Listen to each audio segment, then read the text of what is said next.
All right, we're live. We're That was cool. live.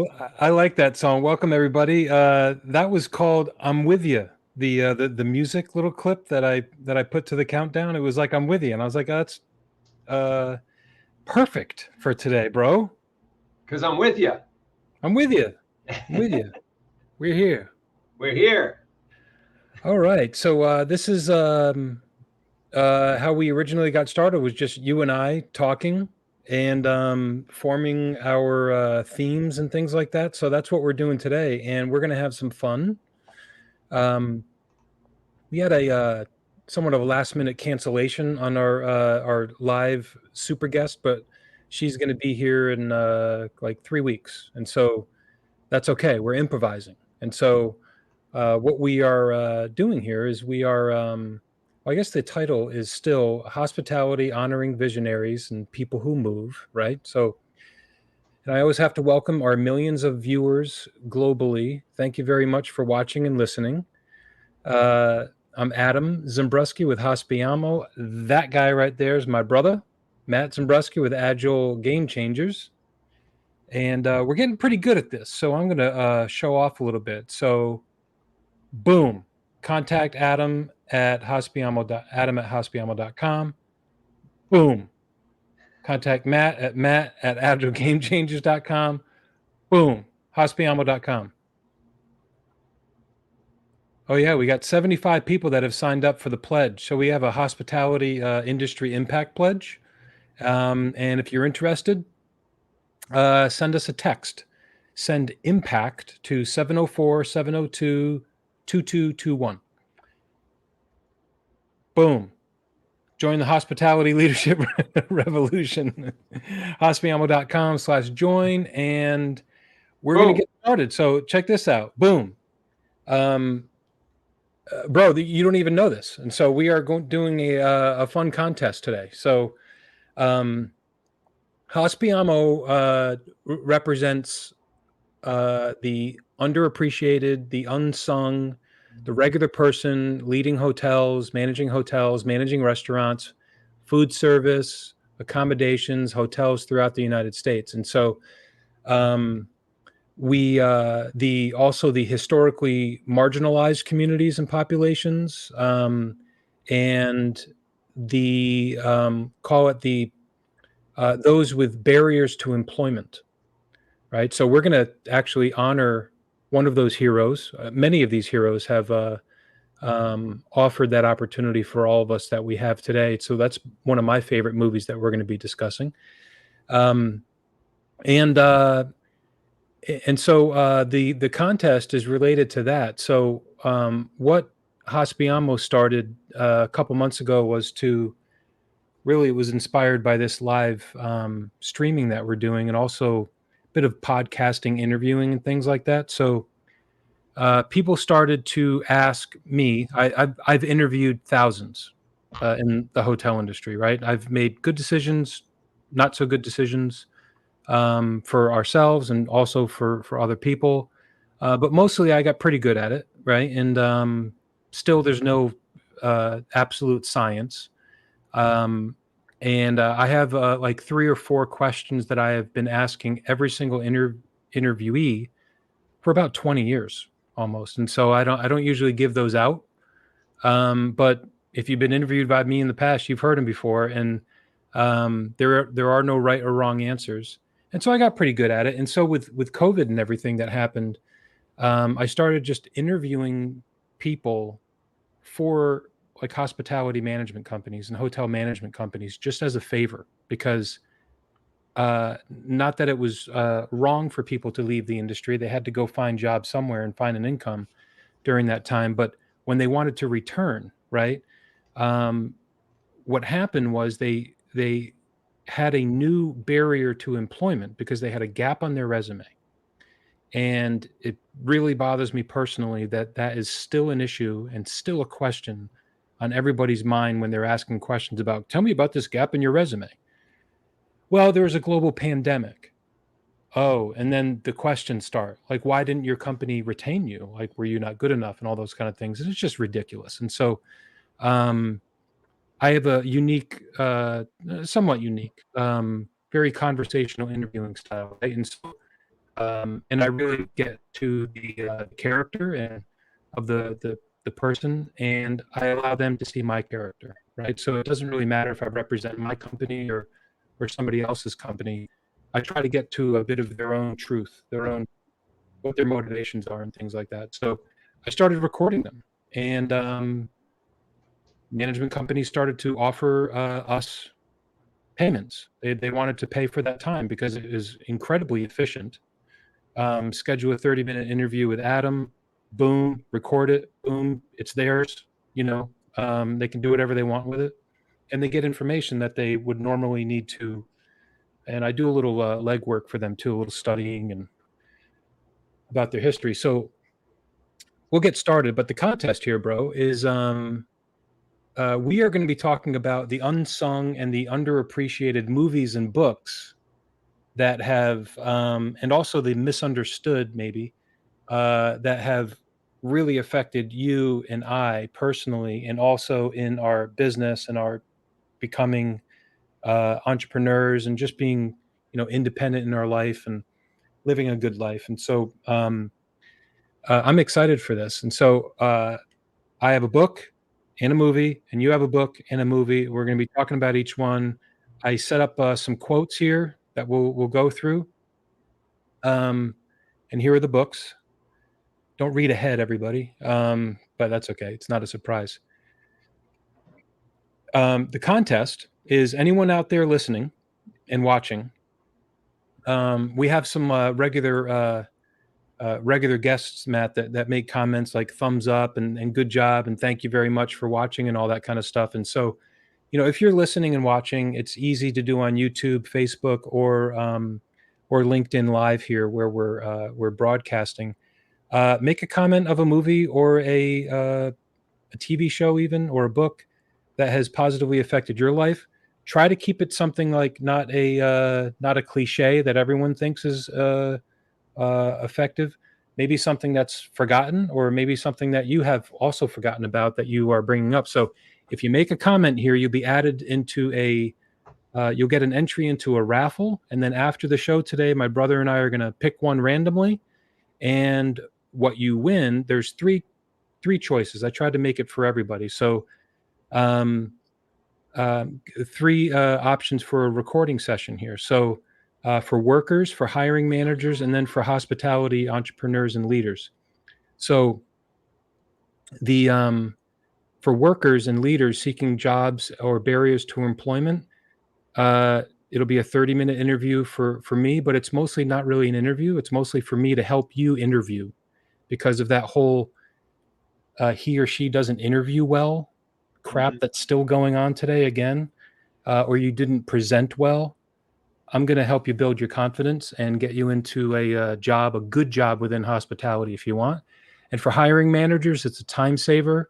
Send me one of your best candidates for general manager, director of sales and marketing, and up, even vice president or CEO. I'll spend time with them. I promise you it'll be valuable. And I promise you that I will just send it off to you, and it'll be private. All of this is private. It won't be streamed or anything like that. And then lastly, for hotel managers or leaders, if you feel stuck, if you just want to do something private that you can have, a bit of a role-playing session about trying to move up in your maybe move above property or move into another role or something that you've never tried before. We'll just spend 30 minutes. I'll record it and it'll be yours forever. So, and if nobody makes a comment, that's okay. I will. I have plenty of names of people that I know and love, and I'll pick one of those out of the hat, and we'll do that. Somebody's going to win. Somebody's going to be a winner. Yeah. You get a car. You get a That's car. Right. You get a car. You get some time. You get some time. All right, bro. So let's jump in. I think let me get rid of this thing here. So comment below. Boom. So we're going to talk about the books. Okay, so I'll start. Yeah, let's start with this one, bro, because I've heard about it. I haven't read it all the way through. but I've heard amazing things about it. I'd love to hear your thoughts. Why you think this is misunderstood, underappreciated, and why should anybody care about this book? Whether you're a hospitality leader or you're an up and coming entrepreneur or you're somebody else. Yeah, the thing that so this came out, I want to say about 10 years ago. And the only reason it popped on my radar is because I was reading I like the magazine Fast Company, and Fast Company had it was on the cover, and this is the thing, it didn't have a big thing of Buzz Lightyear on it. It just said Creativity Inc. and it had a picture of Ed Catmull, the author. It's the president of Pixar Animation, and then it said overcoming the unseen forces that stand in the way of true inspiration. All right, so that's what caught me. I didn't even think twice about Buzz Lightyear. I'll get to my opinion about.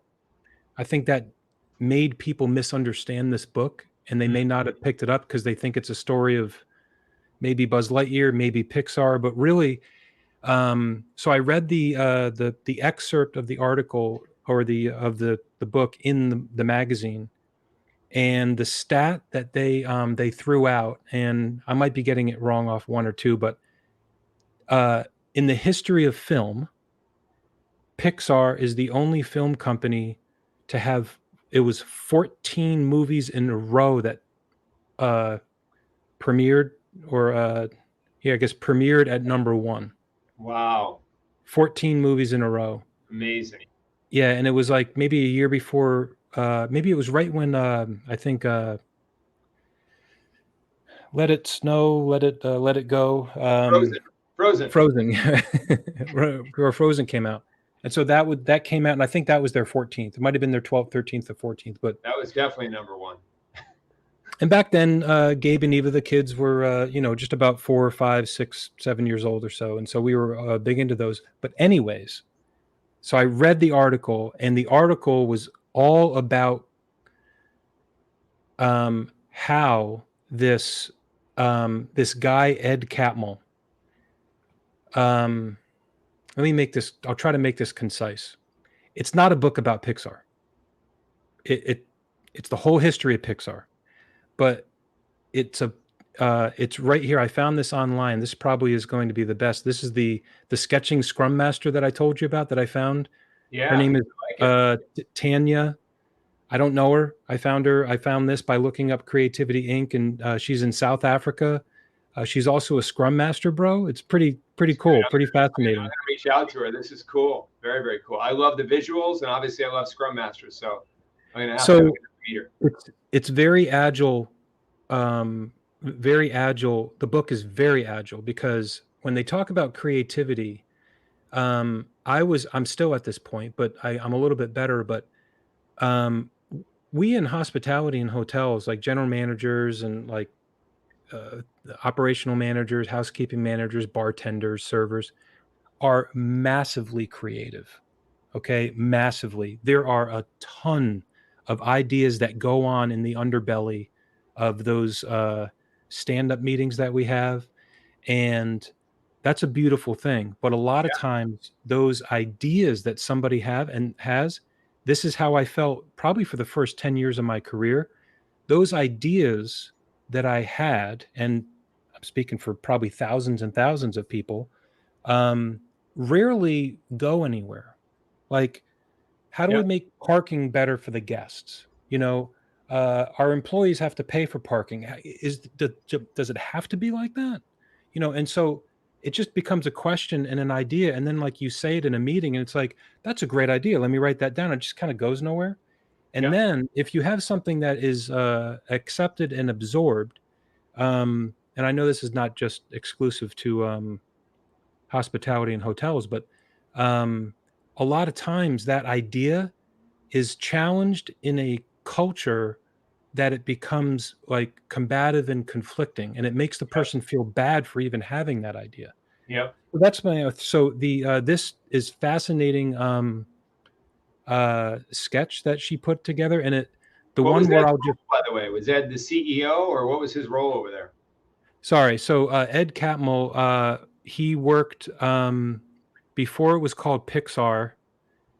Um, it's called Before something Disney. else, but he was one of the. This is in the early '70s, so before Star Wars, for example. Wow, really? And his job, at whatever his job, they were funded by that the government program to become more digital. Like I think it's called DARPA or something like that. So Okay, yeah. um, he was, I think he's from Stanford, and please forgive me if I'm wrong about some of this stuff. I really do need to reread it, but I think he went to Stanford, and his job was to take his hand and make a 3D image of his hand, essentially, Wow. in 1972, Yep. and he his whole teams of people were like responsible for doing that. Yeah. That got him and also his team got him introduced to George Lucas. George Lucas ended up, uh, again, I don't want to use the wrong words here, but they merged, they partnered, they They somehow work together. started Yeah. working together. So they worked on the original Star Wars, that whole team. Nice. Um, Making like the X-wing fighters 3D and all that kind of stuff, the lasers coming out, and then uh, later, Steve Jobs actually purchased Pixar. Yep. Pixar, I think, is picture and laser. Okay, so Pixar, um, and that's all in the book. Steve Jobs ended up buying it, and then it went back to Disney, and then so all these different cultures. And Ed Catmull, I adore him because I am sure that he represents so many people that are technically expert, with software development and things like that, and Yep. really had to learn his way in order to become a leader. Mm. And then, so that's I'll stop here on this one, bro. But I'm going to read the how this sketching Scrum Master at sketchingscrummaster.com did this. Yeah. What did he do? Let's read the key points so This is people what he did. take It's a away. kind of a circle right here. So it said, put smart, passionate people in a room together and encourage them to be candid. So, bro, when I read this book, that's when I started using candid a lot, because Yeah. Mm. it's all about candid in a room together, it's not just honest, it's being candid and clear. All right. So then he created a brain trust, and he created the format and all the organizational documents for what he called the brain trust, which was a room where they put people in there with the person that had the idea, which is the director of the story that they would eventually write, like Toy Story. Yep. So put them in a room, create a brain trust, and then it says it's not easy. Um, it's not easy isn't the goal. Sorry, you need a lot of trust, and it says like the goal is not easy. The goal is quality. Yep. And you need a lot of trust and candor, and for that idea, and then people feel free to share their ideas, opinions, and criticism. Don't be afraid of failure. It's a necessity. It's a necessary to be part of doing something new. And there's a lot of other ones here. And so I think there's one other slide here. So these are some of the quotes, and then we'll move on. So these are the quotes that I scraped from the internet, but blew my mind apart, because each one of these has like a concept and like a whole chapter around it. If you don't try to uncover what is unseen and understand its nature, you will be ill prepared to lead. Mm. In my experience, creative people discover and realize their visions over time and through dedicated, protracted struggle. And my SWOT, my strengths and weaknesses, bro. Yeah. And That's a big one.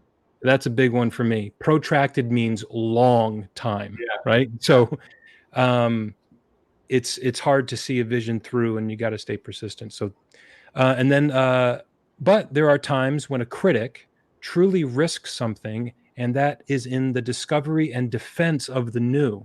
Mm. The world is often unkind to new talent, new creations. The new needs friends. And so that describes his brain trust. Yep. So that was where an example would be John Lasseter was the one that was like massively creative. He was like the author and the director of like the first, whatever, 5 or 6 Toy Yep. Stories and all those, and Cars. And so if you have an idea and that's your baby, and then someone you're in the brain trust, or if you're in a room and somebody's saying that's a great idea, but did you think about this? Like Right. immediately the walls go up, right? And so there were rules of that brain trust that's so elegantly described in this book to say you have to put the idea out there and you have to listen because everything is about doing that. The world is often unkind to new talent and new creations, but in the defense and the discovery of the things that are unseen, that's where the beauty lies. And so Yeah, that's I big. think it's underappreciated. One, because I think they honestly made a mistake by putting Buzz Lightyear on the cover. I Yep. think that that is misunderstood. And two, I've been in boardrooms, and I've suggested that we talk about this. I have sent this book to probably about 75 or 80 people over the last, 10 years or so, and it is dismissed because for whatever reason, the idea of growing creativity, Hmm. there's no money in it. You can't underwrite it, and so there's no real estate value to it. It's like love. Like, how do you value love? And so Yep. it's a very beautiful book. And so um, I'm going to spend less time on the other one, but that was, bro, it was just a massively impactful book for me, and it's often either misunderstood and it's totally like not in the conversation around the corporate world. Yeah, I get passionate about this topic too, bro. And I'll just say real quick, the creativity, like you said, it's unseen, misunderstood. It's hard to put an ROI on it, value, like how much money should we really let people do this? And in my world of Agile and Scrum and the companies that are applying this, which is most companies across the world today, you know, a lot of them have stepped out and said, hey, we're really going to invest in creativity. We're going to invest in our people because they do have good ideas, and we're going to let them. And Google was one of the first ones to do this. I want to say it's like over 10 years ago, but they said, hey, we're going to let all our developers, all our team players, everybody, we're going to give them all Friday, the whole day, to do whatever they want to do to better themselves and to better our product, to better our company, whatever. They just said wide open creativity. Do what you want to do. And a lot of companies do like one day every 2 weeks and things like that today. Now, they're not fully unstructured like Google was back in the day, but I would argue, just as what you're saying here with Creativity Inc., it's a really smart way to go by doing that because you get a lot of value because the idea is you're investing in the people, you're investing in their good ideas. You're not just saying, oh, management knows best, so we're going to plan everything perfectly. Everyone's just going to execute like robots. No, invest in the creativity and the human engines of all the people that you have there and let them do what they want to do because they know best. So anyway, there's a lot of good stuff in the agile world that goes along with this, and it's an important topic, and like you said, misunderstood, underappreciated, but important to keep in there. Just like you said, you can't put a price on love, but humans without love are not in a good place, right? Everyone's No, got to and go work more, make money, buy a car, buy a house, all this stuff, but the love is there. You can't put a price on it, but you need it in order to fully thrive, right? you need it. And so as a company owner or even as a father, right? You can create mechanisms to ensure that love happens maybe more often or more uh, at a more of an impactful level. The same way that you can create a culture at a company that mechanizes creativity. And Yes. one thing is you just popped in my brain. It was another book is Jim Collins' Good to Great, Yep. um, and he calls it white space. And he said you need to actually schedule on your calendar white space, meaning it's just blank for yourself to just either do nothing or be creative and then or just leave it open so that you can maybe have a conversation with a colleague that you haven't talked to in a while. And he said that is when great ideas come up because you're just taking a shower. That's why everyone says I got this great idea when I was in the shower or when I was driving. It's like you can't do that if you're always in that structured environment, right? Yeah. Yep. Yep. Wayne Dyer Cool. called that the space between the notes. You can't have music if it's all just eh. You need this gaps, the space between the notes. All music has music, or all music has sound and non-sound, right? And it's Hmm. that non-sound that makes the whole thing beautiful, right? Where'd you get that? Who'd you say that? Wayne Dyer Oh, said Wayne that in Dyer. one of his books back in the day. He called it the space between the notes. He Ooh, I said like that. everybody appreciates music, but they don't realize music is sound and quiet, but it's mixed together in various rhythms and beats and stuff, right? And if you think about it, it's not all music's not all sound. There's a lot of gaps in there, right? There's gaps in the singing, there's gaps in instruments, all these different things. So it's. Are you saying that you want me to start doing a beatbox or sing, or because I We should do the rest of the theme to Beastie Boys for the rest of the event. nice. I like it. But no, let's move on to the next one because I know we got more to cover and good Bro, things. this is yours, man. This is something I'll just say real quick. You and I spent some time at we became enlightened warriors with T. Harv Eker up in the Rocky Mountains of Canada. That'll be 20 years ago next year, and um, we actually had to become enlightened warriors. If you don't pass that camp, Yep. you can't call yourself one. And so that was my entry into that world. And then I know that Dan Millman himself has been very impactful for you in this book. When you said, read it, I not only read it, I got the audio book, and I was doing a lot of drive time travel when I was a regional in the hotel industry, 3 hours up, 3 hours back. And man, I had this thing on loop. And it's awesome. It is ingrained in here. So how was this life changing for you? Yeah, this is one of And the ones. also, I'm sorry, but and how is it that not everyone even knows this? Because it doesn't come up in a lot of. They did make a movie about it, and I'll share my thoughts about the movie, but not a lot of people are even aware of it. So tell us. Yeah, I was gonna start with that misunderstood and more so underappreciated because people aren't aware of it, like you're saying, bro. I was first exposed to this around that time. I guess it's about 20 years ago or so, and I had when I first heard about this book, what I heard was, oh, this was a huge book in like the 70s or whatever. It helped everybody with like it was like the #1 psychology bestseller out there for personal growth and spiritual development and all these things. And apparently it was a big hit back when it came out. And I had the good fortune to I don't know if I met him and shook his hand, but I went to one of his small events locally here in the Boston area. And again, I don't remember if we exchanged words, but I saw him at the event, and he's in his 70s now, still amazing, fit, and doing great stuff. But he one thing he shared in the front of the room about this book is he said, yes, this is based on my real life, The Way of the Peaceful Warrior. He said, but at the time the book was written, we took liberties to make it into a book, to make it an enjoyable book. It's not just my autobiography, right? But we took liberties. So we made it into a good story as a book. And then when it became a movie, it morphed again.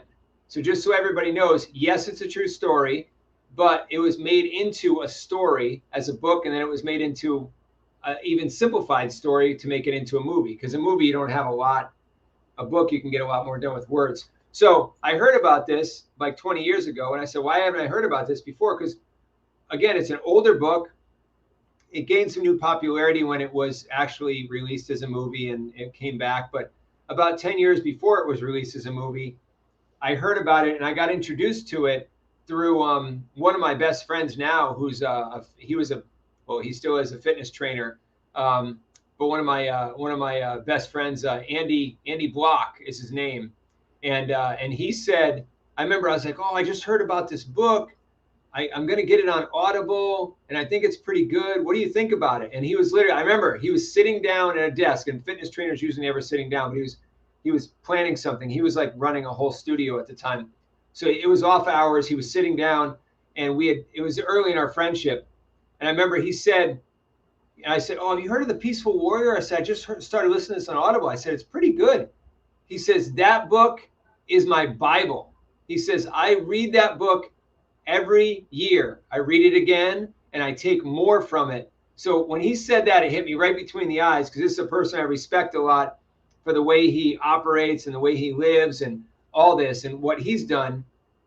And when I heard that from him, I said, well, I really got to pay attention.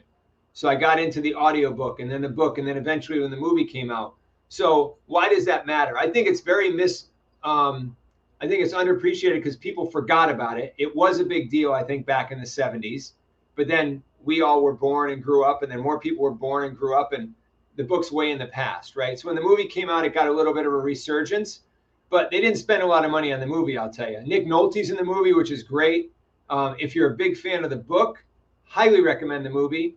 If you have no idea about any of this, don't start with the movie, because they didn't spend a lot of budget on it, and it looks just like a B-rate film if you just start there. But anyway, it's a brilliant book. There's a lot of good takeaways in here. The very short story, and you got some good quotes in here, which is good. I mean, I like this. Made such an impression on me, bro, that when the movie came out, I actually liked this. This will sound funny to our audience and maybe to everybody, but I actually liked the trailer better than the movie. I liked the trailer so much, I downloaded it on my desktop at the time, and this is over 10 years ago, whenever it came out, and just so I could loop it. I could just turn it on and watch it for the 2-minute trailer, and it would get me right in the zone. Like, it spoke to me. I understood the character. I could empathize, and boom, I get right into the zone. And then I could do my work for the day, my workout, whatever. So it was a really good trailer for me to be able to get into that headspace. So that's one tip for people. If you really like a movie and it has a good trailer, put the trailer on one of your bookmarks or something. A great tip. That's a great tip. And this is it's a really cool story that blends the what I really like about it, and why it's also I think misunderstood, is because a lot of people, when they don't understand something, they stop trying to understand it, right? Whereas and there's a lot of parts of this book that are going to get you there. Like, you're going to say, oh, like meditation is one thing talked about in this book. And I know you and I got introduced to a lot of things at the same time during this Enlightened Warrior training camp, and meditation was one of them. And if you don't know what meditation is, you're like, oh, I don't need that, I don't understand it, whatever, and you stop. And that was the main character of the book. Dan Millman, when he was in college, he was a world-class Olympian or world-class gymnast who was getting ready to qualify for the Olympics. So he's at that elite level, but he didn't know a lot of the other aspects of life. And so the book is about him and a mentor he meets, which is actually a combination of mentors. They work into one person that they named Socrates. So he meets this gentleman named Socrates, who seems to have these magical powers is the wrong word, but just these magical habits that he has that provide him a way to be younger, more fit, more energy, all these things, and more in control of his emotions and his life. So there's a lot of personal growth, life lessons, and things like that, with maybe habits that you haven't heard of before. Like one thing that's really popular these days. This is it's a muscle massager that a lot of people, they call them massage gun or whatever. But we have 2 or 3 of these in our house right now, and these weren't available 10 years ago, whatever, right? So someone created them. In the old days, back in Dan Millman's day, one of the things talked about in the book is they say, give yourself a full head to toe body massage. And they talk about it in the book. And this sounds very weird, again, misunderstood, but they did it because literally Dan did it to himself. Like, you start with your toes, and you're just pressing the flesh to start to work out. You're working out toxins. You're doing all these things. There's a million benefits to it. But the bottom line is, it used to be hard. You used to have to do it by hand, or you used to have to go pay to get a massage. Now with massage guns, like $25 or whatever, you can have one. And we're all athletes in our house. We're all using this thing every day just to work out like sore muscles. You can put on your thigh, put on your shoulders. I remember a reference from the book. You just made me remember it. It was I don't remember the conversation, but I think Socrates was telling the main character that he was giving him a massage, or he said, hey, feel your arm or something like that. And then he had a cat, Yes. and he said, feel the cat's muscles, and his muscles are just like completely like loose and everything. He goes, that's how every human should be, like a cat. He goes, but it's not, but it can be. And then he went through all this. That was pretty cool. I remember that. Yeah, and you're right, bro. I think about that all the time. I've used that example probably 100 times with different people in conversation because Socrates said, "If I were to be any animal in the world, I would be a cat." And then he explained why, because of just what you said. And if you think about muscle, like we as humans, we say, "Oh wow, the person has big muscles or whatever," and they think about these things.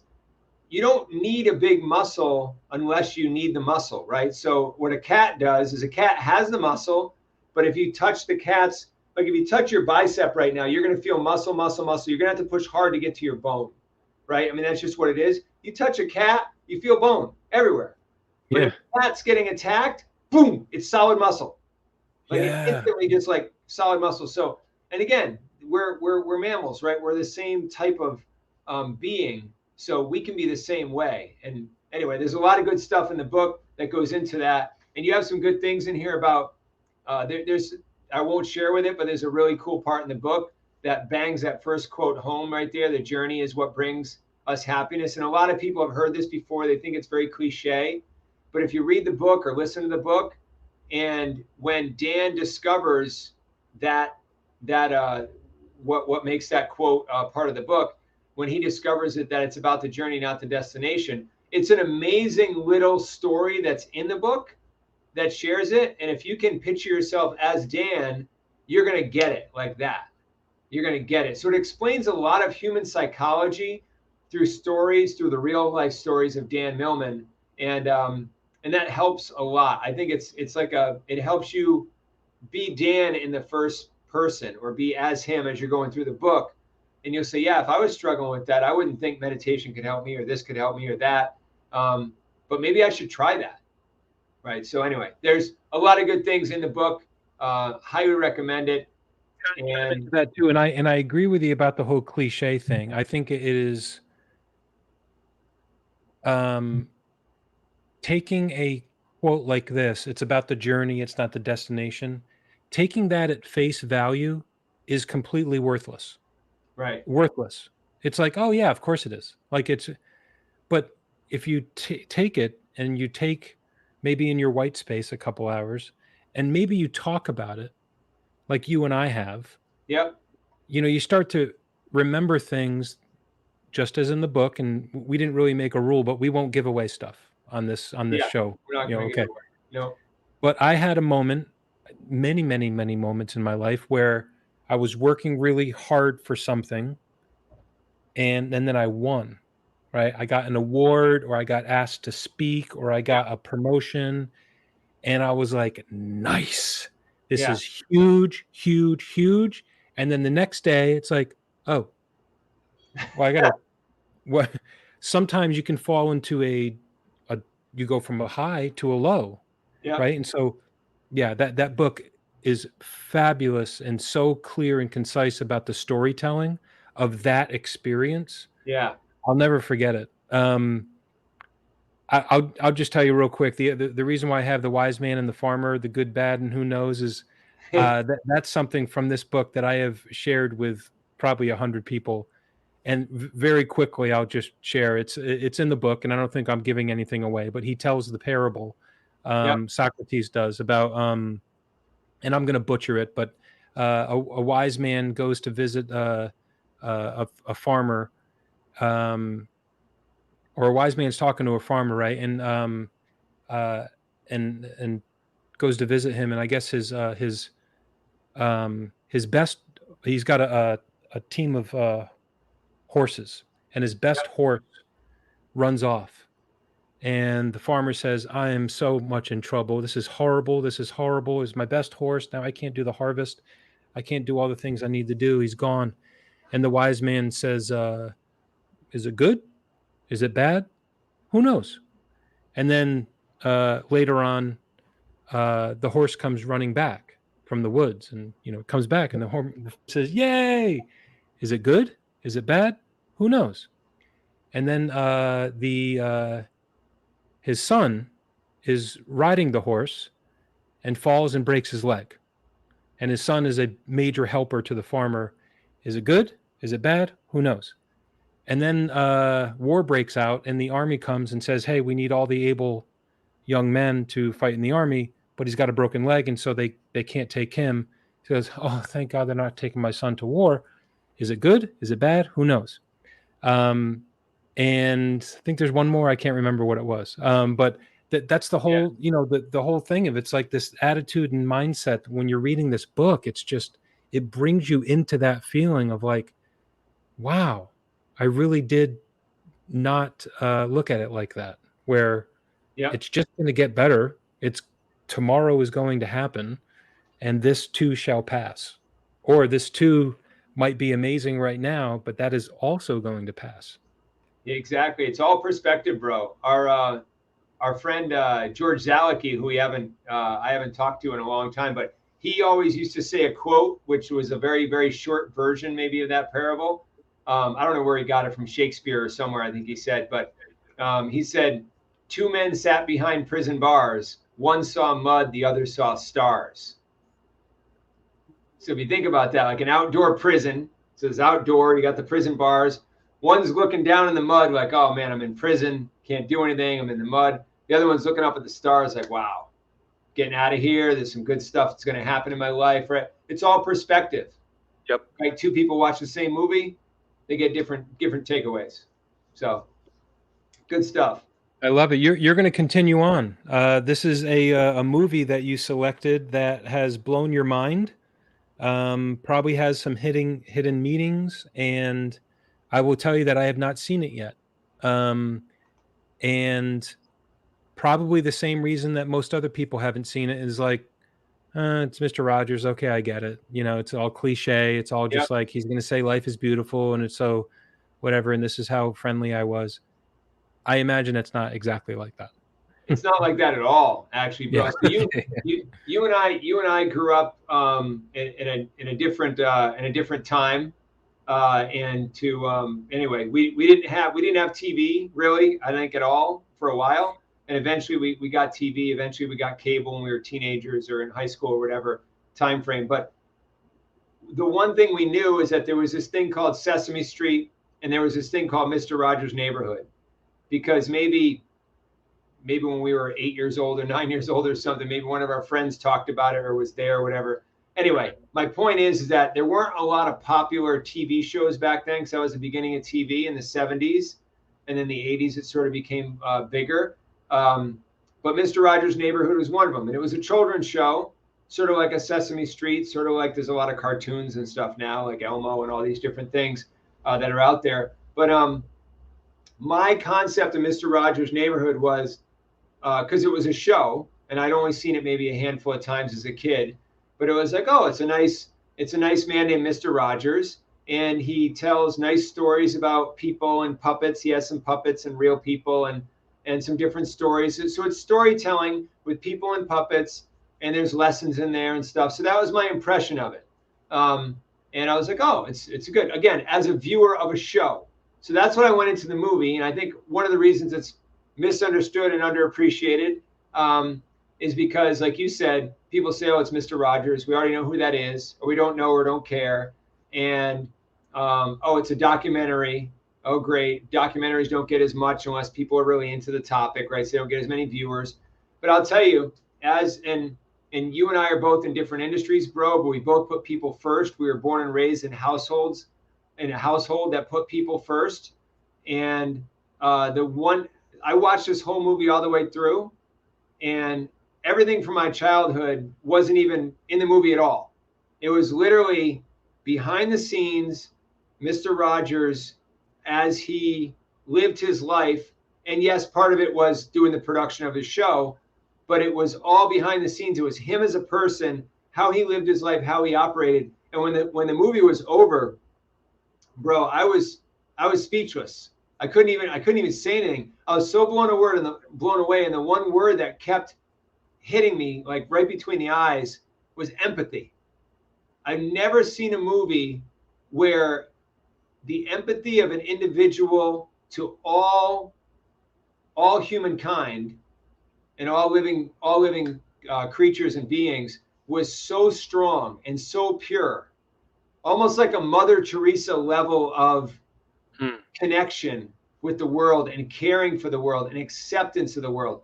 So empathy was the first word that hit me. And I said, wow, this totally applies to my industry, because when we're working with scrum masters and agile leaders and different corporate leaders, executives, you really need to have empathy for the people you're working with, right? To understand who they are, what's happening in the day, in the moment. If someone's about to have a child and it's their first child, they're probably going to be a little distracted from work, right? That's empathy, that's understanding. But then when you factor in the next two words that keyed in for me on this movie was diversity and inclusion, which I know Hmm. have become more mainstream in the last several years. But Mr. Rogers, way before it was cool to be empathetic and way before it was cool to have diversity and inclusion, he was that, and he was all accepting.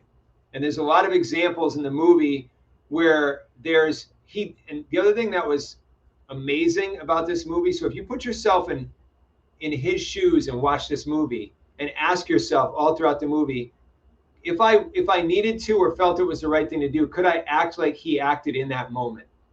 Because I'll tell you, it's eye-opening when you do this. And we all work with people, right? We all work with people. So and he works with people too, right? He worked with people. So I challenge the people who are viewing this to Yeah. check out the movie and look at some of the scenes in the movie and say, wow, could I act like that when I'm around people like that? And he would like That's a great way to watch a movie with that kind right? of intention. Yeah, right. Yeah, that way you have that Great. intention, then you go forward, then you appreciate um, sort of what was going on there, because he was I think still today, he's very misunderstood. I think the movie, he as a Hmm. person misunderstood. His approach to everybody and the way he empathizes and just openly loves and accepts everyone around him, I think is brilliant, amazing, and the world needs more of that today. Companies need more of that today. The hospitality industry needs more of that today, right? We all do, because companies are not just these little bricks and mortar. Companies are people, right? Yeah, And we're all companies are building them, people, and bro, he made a show around it, right? I mean, right? imagine if he never had his show. Exactly. He would still live his life the way that he was, this amazingly empathetic person. So when I think of people like that, I'm like, how many of those people do I not know today because they don't have a show, or maybe they don't have a job, maybe they're at home just hustling around and cooking and trying to work until the next paycheck, or maybe they're dealing with something that Dan Millman did in the previous book that we just talked about, and their life crashes, right? Yeah. And they have something going on, and so I don't take it for granted the fact that you and I are together. We're brothers. You're in Boston, I'm in Charlotte, and we're looking at each other, and we have friends, we have family. I'm so I guess appreciative of that. I don't take it for granted the fact that we actually do take an hour every week to do this, Yep. and it's for a reason that's a lot more than I hope that what every listener is thinking, and it's for a bigger reason than that. One, I get to spend an hour a week with my brother that I don't normally get to do, right? And so selfishly, that's amazing and life-changing alone. But also we're inviting, this is the first week that we haven't had a guest. And so this is all about recognizing other people. And so it sounds like Mr. Rogers just did that constantly. Yeah, I he did. did scrape something off the internet, and this one really touched me, that the quote, and it said, so he said, when I was a boy and I would see scary things in the news, my mother would say to me, look for the helpers. You always find people who are helping. And the reason why that touched me is because there's a lot of bad things on the news. The things that the headlines are mostly like, there was a murder, there was a this, and there's little kids watching that. And so if you really think about it, all the time, who do you see when there's something that bad happened? You see a police officer helping. You see a Yep. firefighter helping. Even you see a reporter that's reporting on the thing, and they're helping. They're making people aware of it happening. And so that is an amazing his mom was also very smart for saying that and giving that direction. So, yeah, so that's awesome. That's a good one, and I'm gonna watch it. So I'll That's a good one. Let's move on. Let's move on to the next one because I know you got a good one here. we'll move on. I got a good one, and we got about 9 minutes left, and we promised that we would get done in about 2 minutes. So we got 8 minutes, and so bro, I could spend 2 hours talking about how this movie affected me, um, and how it continues to, and how amazed I was that I had never heard of it, and I didn't know the actual story itself. So this man, Richard Pimentel, never heard of him before. I'll read it. Began his life as a fighter. He fought in Vietnam, and his life's work became fighting for the rights of others. After losing his hearing in Vietnam, so late 60s, right? He overcame his handicap and used his public speaking skills to inspire injured war veterans. Okay. Sure, he did that. And I have to talk about what he actually did through that journey. It's this. And I'll make our faces a little bit smaller here. I'm getting chills right now, even before I even say this. Please, if you're listening to this, watch this movie called The Music Within. Ron Livingston from Office Space, okay, Yeah. plays Richard Pimentel. Melissa George plays his wife, and that man, Michael Sheen, I don't know why he doesn't win an Oscar every single year just for playing that role. It's amazing. And these are all real people. So, the American Disabilities Act of 1990 was a massive event for anyone with what we would call a disability. So, deaf, blind, physical, and it happened in 1990. He went to Vietnam, lost his hearing, and then before he went to Vietnam, he was actually a very confident public speaker, but then he couldn't hear. Right? There was an explosion in Vietnam. He came back and he couldn't, and so he started helping others that were in wheelchairs or having barriers to employment because they were lost an arm in the war or lost their hearing or lost their sight. Oh my God, it's a beautiful movie. But even watching the movie, bro, I didn't read enough of the history of Richard Pimentel, and I don't want to give it away, but it's just this period of sweeping change between the 80s and 90s. It started with him getting discharged honorably, of course, from Vietnam. That's when it started, and then the Americans with Disabilities Act came out in 1990, and just so that you understand the scope of the Americans with Disabilities Act, not you, bro, but people listening. I'm in the hotel business, right? And there's a reason why doors have to be a certain width. It's because people with wheelchairs couldn't get in, or they couldn't turn around in bathrooms in many public facilities for up until 1990. Crazy. And then when they started building and developing, right, then they had to. And that's just one tenth of 1% of the things that are inside that act.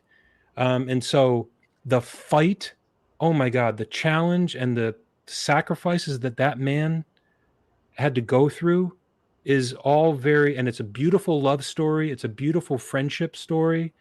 And the way that it starts is definitely not how it ends.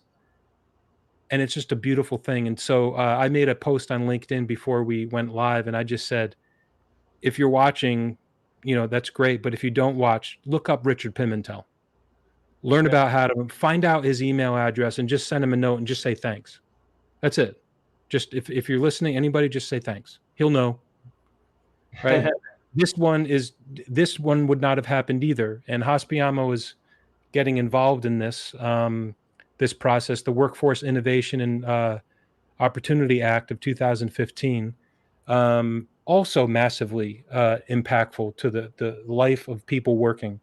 And that would not have happened if this amendment didn't happen, and the Telecommunications Act, which has to do with hearing and viewing and seeing with the internet and everything, and that would not have happened here. So it goes all the way back.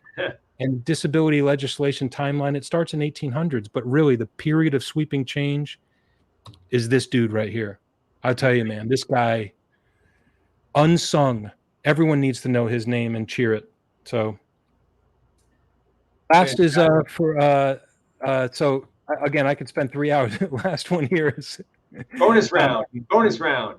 The bonus round. So for anyone listening, these are 3 movies that my brother and I, growing up in the 70s and 80s, saw and loved, and we probably saw 50 times each, and we still quote them to this very day. Nobody knows Time Bandits. I'll give an extra contest entry to anyone who's heard of Time Bandits watching this show. So back to what you were saying earlier, that we did not grow up with like one channel. I remember the Muppets once in a while. I mean, we didn't have very small. We watched small maybe home. an hour of TV a month or something. Yeah, and but either mom or dad saved enough money to rent a VCR. Yeah. Around 1980, call it 1981 or so, for like 7 days. Yeah. And then there were 2 movies. It was On Golden Pond and it was Time Bandits. And it was just on a loop. Obviously, there were no remote controls. And I just remember sitting there. I don't remember anything. Like, I was 6, right? Yeah. And but I remember Time Bandits, and I can quote that thing left and right because we watched it so much. And we watched it again and again and again. It's a goofy, silly movie. I mean, Sean Connery's in it, which is, I forgot, John Cleese. Yeah, Sean Connery. It's this guy. It's I think from the mind of John Cleese, and like the Faulty Towers, and the Monty Python's Flying Circus. And so that whole crew. But I will say this is the hitting meaning of it. So when I was starting Hospiamo, I asked you a lot about the intention, and we talked. Another movie that affected us both was the Lord of the Rings trilogy and all that, bro. And then I started studying back here the I don't know if you could see it, the hero's journey. Yeah.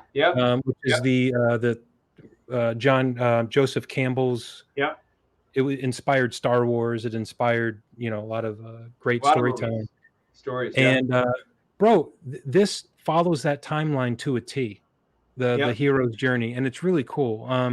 But anyways, I don't know if this is true, but when I was looking up, it said Lisa Kudrow is tapped to lead in I'm gonna mess up the name, but I know it's popular. Taika Waititi's Time Bandits. So I think it's being remade, and Lisa Kudrow is going to play the lead. I don't know how that's going to work. That's interesting. So that's pretty cool. The other one is Better Off Dead. It goes without saying. Movies ever made. Best movie ever made. And then Money Pit is very relevant to everyone's life if you're an adult. And this scene right here, as we remember,